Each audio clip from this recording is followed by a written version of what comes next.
Prawns curry చేస్తున్నాను అన్నమాట. ఇదిగా ఆయిల్లోకి మనం రొయ్యలు వేసేసుకొని ఫ్రై చేసుకుంటాము. తర్వాత ఇందులోకి పసుపు వేసుకొని కొంచెం పసుపు వేసేసుకొని ఇలా ఫ్రై చేసుకొని రొయ్యల్లో నీళ్ళు వీడిపోయేంత వరకు ఇలా ఫ్రై చేసుకోవాలండి. వాటర్ అన్నీ ఇలా వచ్చేసాయి చూడండి. ఇంక ఇలాగ వాటర్ అన్నీ విడిపోయేంత వరకు ఇలా ఫ్రై చేసుకొని పక్కకు తీసేసుకుందాం. ఇలా మనం ప్లేట్లోకి అయితే తీసేసుకున్నాం పక్క. ఈ రొయ్యల వాటర్లోనే కొంచెం అంత నూనె వేసుకొని ఆనియన్స్ ఫ్రై చేసుకుందాం. దాని తర్వాత ఉల్లిపాయలు వేసుకుందాము. వెల్లుల్లి పేస్ట్ వేసుకొని పచ్చివాసన పోయేంత వరకు ఇలా ఫ్రై చేసుకుందాం.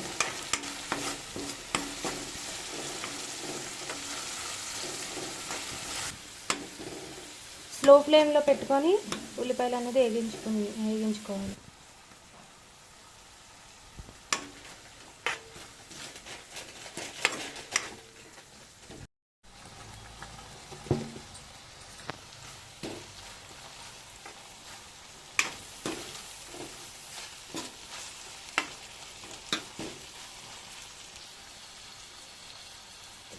కారం వేసుకుందాం. బాగా మగ్గిపోయిన తర్వాత కారం కూడా ఇప్పుడు వాటర్ వేసేసుకొని మనం మూత పెట్టేసుకుంటే రొయ్యల కూర రెడీ అయిపోయింది. Thank you for watching.